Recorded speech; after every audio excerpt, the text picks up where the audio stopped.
আসসালামু আলাইকুম। আজকে আমি ফৌজদারি কার্যবিধির ধারা থেকে কিছু আলোচনা করার চেষ্টা করব। তো ফৌজদারি কার্যবিধি হচ্ছে 1898 সালের একটি আইন। ফৌজদারি কার্যবিধিতে মোট ধারা আছে 565টি। তো এই সবগুলি ধারা থেকে প্রশ্ন আসে না। এমসিকিউ তো প্রশ্ন সব ধারা থেকে আসে না। তো ফৌজদারি কার্যবিধির 4 নম্বর ধারায় কিছু সংজ্ঞা প্রদান করা হয়েছে। 4 নম্বর ধারায় কিছু সংজ্ঞা প্রদান করা হয়েছে। এখানে 4-এর এতে বলা হয়েছে অ্যাডভোকেটের সংজ্ঞা 4-এর এতে দেওয়া হয়েছে। 4-এর এতে দেওয়া হয়েছে অ্যাটর্নি জেনারেলের সংজ্ঞা। 4-এর বিতে দেওয়া হয়েছে জামিনযোগ্য অপরাধ। কোন কোন ক্ষেত্রে জামিন প্রদান করা যাবে সেক্ষেত্রে 4-এর বিতে বলা হয়েছে। 4-এর সিতে চার্জের সংজ্ঞা দেওয়া হয়েছে। 4-এর সিতে চার্জের সংজ্ঞা দেওয়া হয়েছে। 4-এর এফতে আমলযোগ্য অপরাধ, আমলযোগ্য মামলা সম্পর্কে বলা হয়েছে। 4-এর এসতে নালিশের সংজ্ঞা দেওয়া হয়েছে 4-এর এসে। 4-এর কেতে অনুসন্ধানের সংজ্ঞা দেওয়া হয়েছে বা ইনকোয়ারির সংজ্ঞা দেওয়া হয়েছে। 4-এর এলতে তদন্তের সংজ্ঞা দেওয়া হয়েছে বা ইনভেস্টিগেশনের সংজ্ঞা দেওয়া হয়েছে 4-এর এলে। 4-এর এনে আমলযোগ্য অপরাধ বা আমলযোগ্য মামলা সম্পর্কে বলা হয়েছে।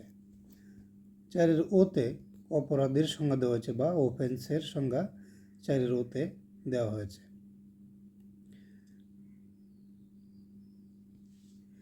দ্বারা 4-এর এ ম্যাজিস্ট্রেট এর সংজ্ঞা দেওয়া হয়েছে।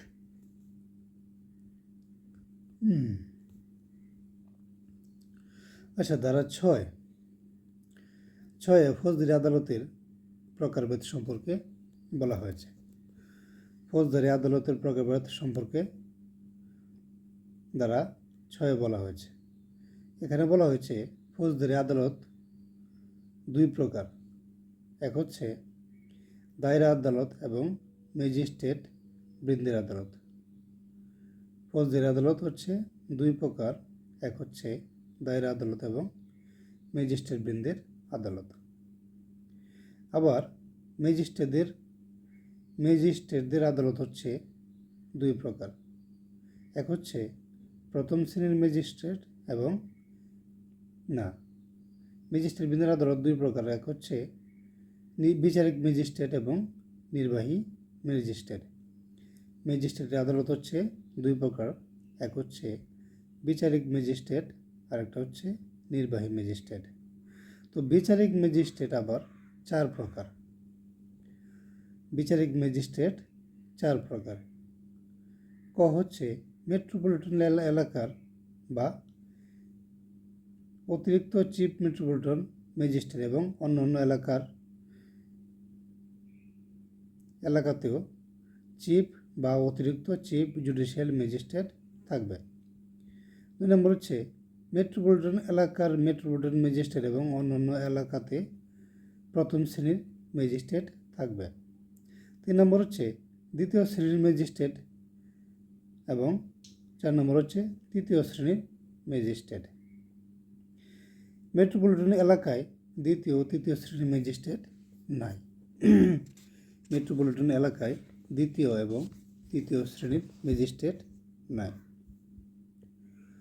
ধারা 9 দায়রা আদালত সম্পর্কে বলা হয়েছে। ধারা 9 দায়রা আদালতের প্রকারভেদ সম্পর্কে বলা হয়েছে।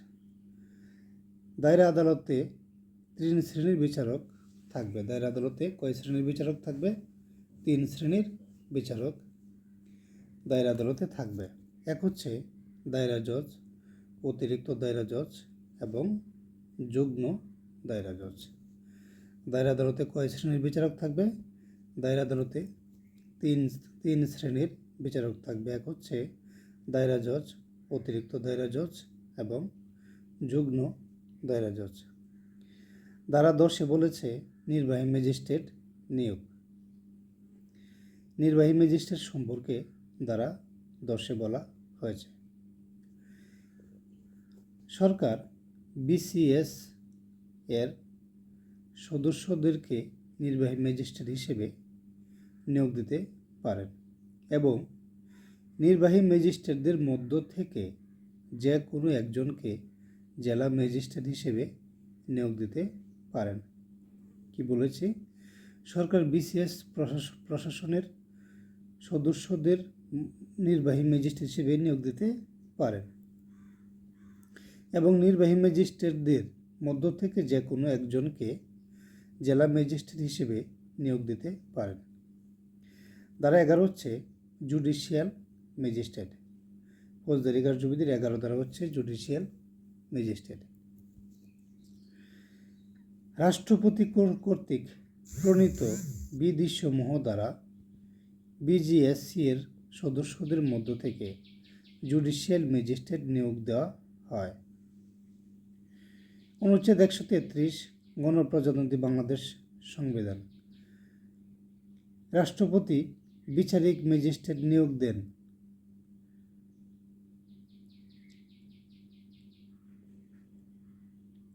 রাষ্ট্রপতি বিচারিক ম্যাজিস্ট্রেট নিয়োগ দেন।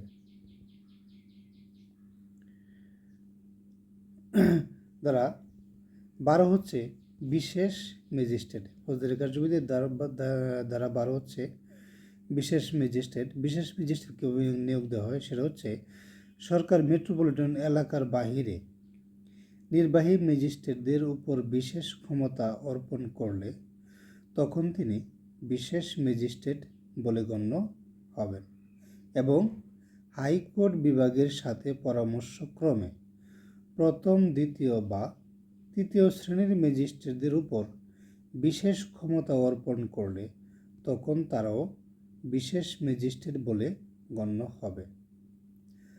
আবার মেট্রোপলিটন এলাকার মধ্যে সরকার হাইকোর্ট বিভাগের সাথে পরামর্শক্রমে কোনো মেট্রোপলিটন ম্যাজিস্ট্রেটের উপর বিশেষ ক্ষমতা অর্পণ করলে তখন তিনি বিশেষ ম্যাজিস্ট্রেট বলে গণ্য হবেন।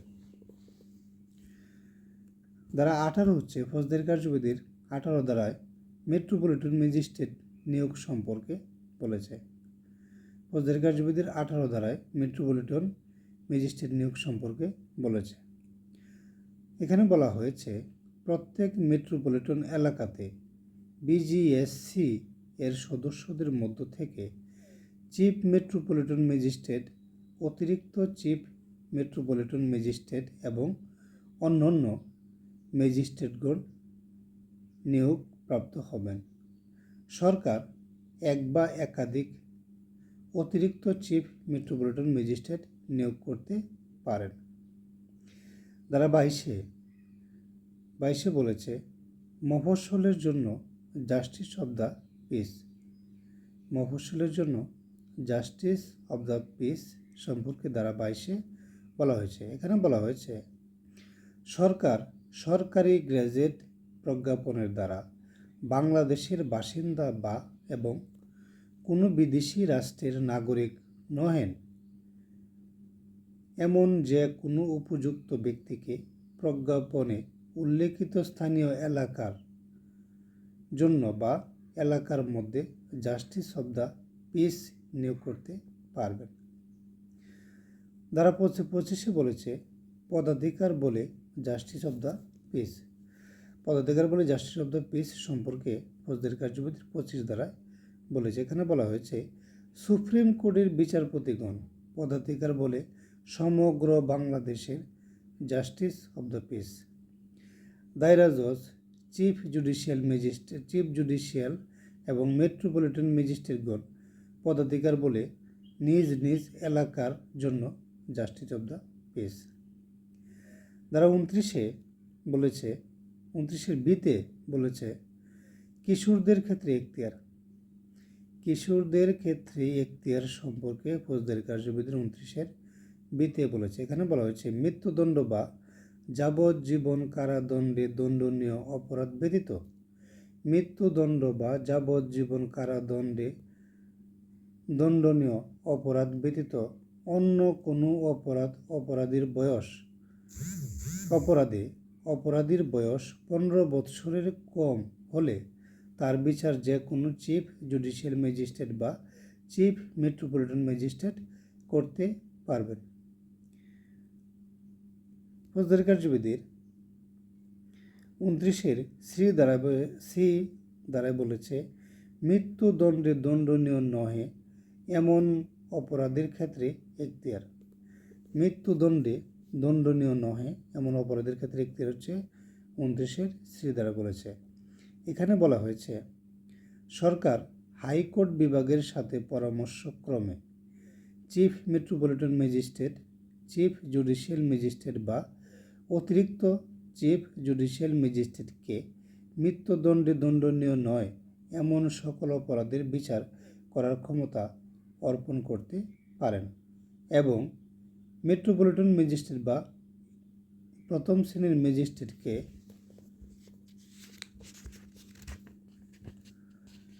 মৃত্যুদণ্ড বা যাবজ্জীবন কারাদণ্ড বা 10 বছরের অধিক কারাদণ্ডে দণ্ডনীয় নয় এমন সকল অপরাধের বিচার করার ক্ষমতা অর্পণ করতে পারেন। ফৌজদারি কার্যবিধির 31 থেকে 38 ধারায় বিভিন্ন শ্রেণীর আদালত কর্তৃক দণ্ড প্রদান সম্পর্কে আলোচনা করা হয়েছে। বিভিন্ন শ্রেণীর আদালতের কর্তৃক দণ্ড প্রদান সম্পর্কে 31 থেকে 38 ধারায় আলোচনা করা হয়েছে। ধারা 31-এ বলা হয়েছে হাইকোর্ট বিভাগ দণ্ড প্রদানের ক্ষমতা। 31-এর একে বলছে হাইকোর্ট বিভাগের দণ্ড প্রদানের ক্ষমতা। হাইকোর্ট বিভাগ আইনে অনুমোদিত যে কোনো প্রকারের দণ্ড প্রদান করতে পারেন। হাইকোর্ট বিভাগ কি আইনে অনুমোদিত যে কোনো দণ্ড প্রদান করতে পারেন। 31-এর 2-এ বলা হয়েছে দায়রা জজ এবং অতিরিক্ত দায়রা জজের দণ্ড প্রদানের ক্ষমতা। দায়রা জজ বা অতিরিক্ত দায়রা জজ আইনে অনুমোদিত যে কোনো দণ্ড দিতে পারবেন, তবে মৃত্যুদণ্ড হাইকোর্ট বিভাগের অনুমোদন সাপেক্ষে কার্যকর হবে। 31-এর 3-এ বলা হয়েছে যুগ্ম দায়রা জজ দণ্ড প্রদানের ক্ষমতা। যুগ্ম দায়রা জজের দণ্ড প্রদানের ক্ষমতা হচ্ছে 31-এর 3। যুগ্ম দায়রা জজ মৃত্যুদণ্ড অথবা যাবজ্জীবন অথবা 10 বছরের অধিক কারাদণ্ড ব্যতীত আইনে অনুমোদিত যে কোনো দণ্ড প্রদান করতে পারেন। কি যুগ্ম জজ হচ্ছে মৃত্যুদণ্ড অথবা যাবজ্জীবন অথবা 10 বছরের অধিক কারাদণ্ড ব্যতীত আইনে অনুমোদিত যে কোনো দণ্ড দিতে পারবেন।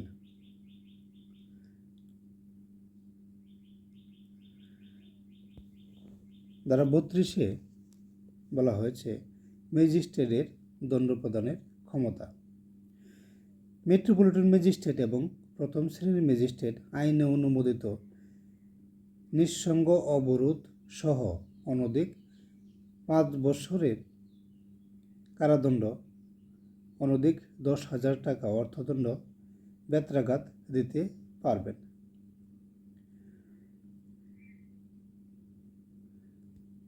দ্বিতীয় শ্রেণীর ম্যাজিস্ট্রেট আইনে অনুমোদিত নিঃসঙ্গ অবরোধ সহ অনধিক 3 বৎসরের কারাদণ্ড, অনধিক 5,000 টাকা অর্থদণ্ড দিতে পারবেন। তৃতীয় শ্রেণীর ম্যাজিস্ট্রেট অনধিক 2 বৎসরের কারাদণ্ড, অনধিক 2,000 টাকা অর্থদণ্ড দিতে পারবেন।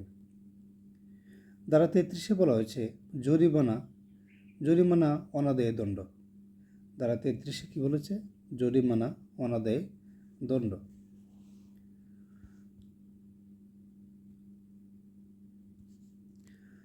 জরিমানা অনাদায়ে কোনো ম্যাজিস্ট্রেট আদালত আইনে অনুমোদিত যে কোনো মেয়াদের কারাদণ্ড প্রদান করতে পারবেন, যা দুইভাবে হতে পারে। এক হচ্ছে পূর্বে কারাদণ্ড বা অর্থদণ্ড উভয় প্রদান করলে জরিমানা অনাদায়ে কারাদণ্ড উক্ত অপরাধের জন্য নির্দিষ্ট কারাদণ্ডের 1/4 বেশি হবে না, এবং পূর্বে শুধুমাত্র অর্থদণ্ড প্রদান করলে জরিমানা অনাদায়ে কারাদণ্ড কার্যবিধি অনুসারে নিজস্ব এখতিয়ারের বাইরে হবে না।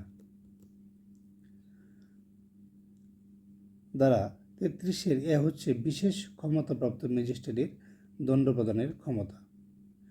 বিশেষ ক্ষমতাপ্রাপ্ত ম্যাজিস্ট্রেট 29-এর সি দ্বারা ক্ষমতা বলে মৃত্যুদণ্ড অথবা যাবজ্জীবন কারাদণ্ড অথবা 7 বৎসরের অধিক কারাদণ্ড ব্যতীত আইনে অনুমোদিত যে কোনো দণ্ড দিতে পারবেন। ধারা 35 হচ্ছে একই বিচারের কতিপয় অপরাধে দোষীর ক্ষেত্রে দণ্ড। একই বিচারে কতিপয় অপরাধে দোষী অপরাধীর দণ্ড 14 বৎসরের অধিক হবে না এবং এখতিয়ারের দ্বিগুণের অধিক হবে না। এক্ষেত্রে আদালতের নির্দেশ মতে শাস্তি একটির পর অন্যটি চলতে পারে, আবার একত্রে চলতে পারে। ধারা 35-এর এতে বলা হয়েছে দণ্ডপ্রাপ্ত ব্যক্তি জেল হাজতে থাকলে কারাদণ্ডের মেয়াদ বাদ দিতে হবে। দণ্ডপ্রাপ্ত ব্যক্তি জেল হাজতে থাকলে যে মোট মেয়াদ জেল হাজতে থাকবে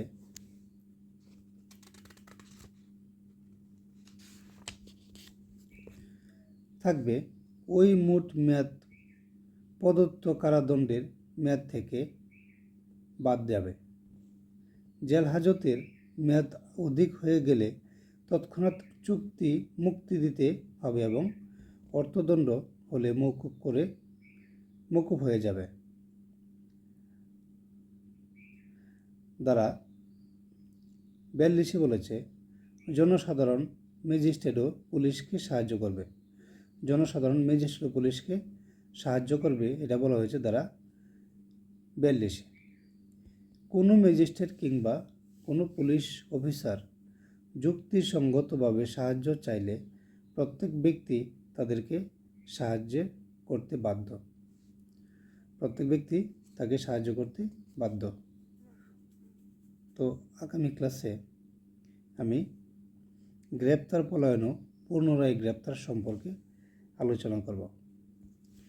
গ্রেপ্তার সম্পর্কে আগামী ক্লাসে আমি আলোচনা করব। যারা বার করে এমসিকিউ দেবে তারা অবশ্যই আমার এই লাইভে যুক্ত হবেন। ধন্যবাদ সকলকে।